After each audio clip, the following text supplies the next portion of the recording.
14 साठीचा अतिशय तुम्ही विचारलं बरं झालं.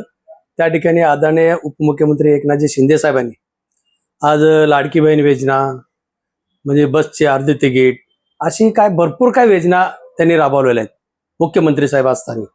तर आज त्या त्या त्या कामाच्या जोरावर आम्ही तिथपर्यंत पोहोचलो. आज आदरणीय उपमुख्यमंत्री साहेबांनी 14 गाव जोडलेले. काय पूर्वी काय नेते होते त्याला विरोध करत होते.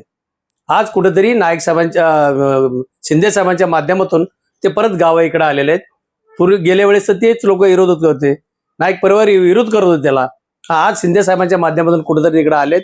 त्या आल्यामुळं त्या गावचे चांगले विकास होईल. आज त्या गावात बिलकुल विकास नाही, गटर नाही, रस्ता नाही, काय नाही. आज कुठेतरी त्या गावाचा विकास होईल महानगरपालिकेच्या माध्यमातून असं वाटतं मला. सर, शिंदे साहेबांनी त्या परिसरामध्ये आपण पाहिलं असेल त्यांच्या बालेकिल्ला फार त्यांनी कामं केलेली आहेत. तर त्यांच्या कामाचा जो काय आहे त्याचा फायदा आपल्याला निश्चित होईल का? मला तर 100% असं वाटतं आदरणीय उपमुख्यमंत्री एकनाथ शिंदे साहेबांच्या माध्यमातून तिथं जर रोडचे कामं केलेले आहेत. खासदार साहेब श्रीकांत शिंदे साहेबांनी काम केलेले आहेत. त्या ठिकाणी त्यांच्या आज काय नसताना ग्रामपंचायतला भरपूर काय निधी दिलेत. आज मी स्वतःही बघतो आज काँक्रीट रोड चालू आहे, त्या ठिकाणी काँक्रीट रोड चालू आहे, रस्ते चालू आहेत. त्या ठिकाणी आज आदरणीय खासदार साहेब म्हणजे श्रीकांत शिंदे साहेबांनी अतिशय चांगल्या पद्धतीने काम चालू केले. उपमुख्यमंत्री साहेबांनी पण त्या ठिकाणी निधी दिलेले आहेत. भरपूर काय कामं चालू आहेत.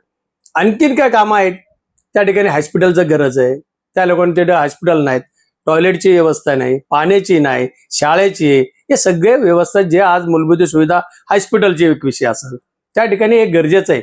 आदरणीय उपमुख्यमंत्री एकनाथ शिंदे साहेबांनी मिटिंग घेऊन सांगितलेले की त्या ठिकाणी मूलभूत सुविधा जे अगोदर लागणार आहेत ते पहिला ताबडतोब द्या त्यांना.